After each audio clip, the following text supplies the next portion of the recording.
The House of Representatives has summoned the Federal Ministry of Environment, the National Emergency Management Agency (NEMA), and the Hydrological Services Agency to appear before the Committees on Environment, Emergency and Disaster Preparedness and Water Resources. The House also called on the Federal Ministry of Environment and the state governments to initiate evacuation plans for communities along flood plains, ensuring access to temporary shelters, medical assistance, and other necessary support for affected populations. The report. The resolution followed the adoption of a motion introduced by Representative Sesi Wingan. It is crucial that relevant authorities immediately implement strategies to mitigate the predicted disaster, including evacuation plans, provision of relief materials, and ensuring post-flood recovery efforts are coordinated effectively. The House resolves to 1.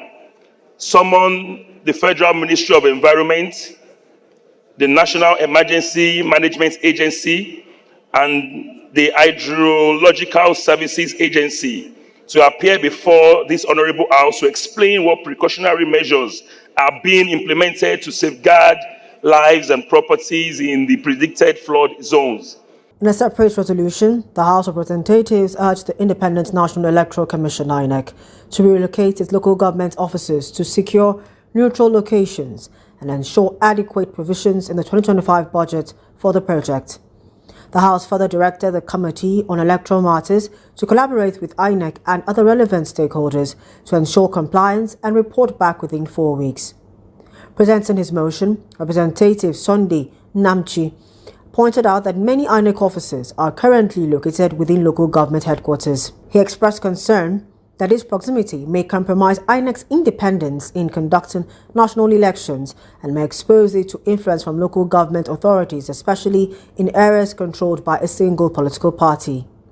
Namchi emphasized that this setup could threaten INEC's impartiality as outlined in Section 6 of the Electoral Act 2022 and noted the importance of maintaining public trust in the electoral process. The House is aware that this is potentially hampering and compromising the independence of INEC in the conduct of elections.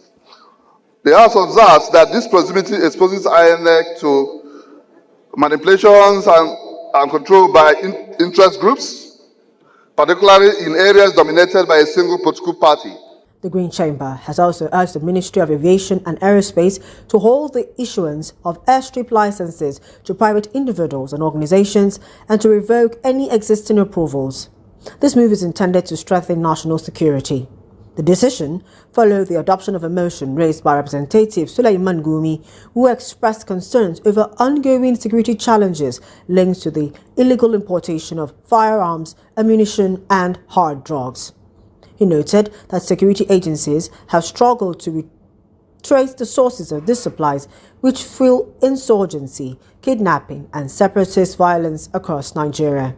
Worried that granting airstrip to private individuals and organizations will aid illegal importation of firearms and hard drugs into the country, thus heightening insurgency, kidnapping, banditry, and other vices that are seriously affecting the socio-economic development of the country.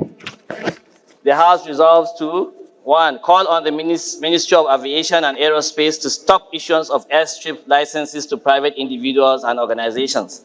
Gumi warned that allowing private airstrips could facilitate the illegal importation of weapons and drugs, exacerbating the country's security crisis and hindering socio-economic development.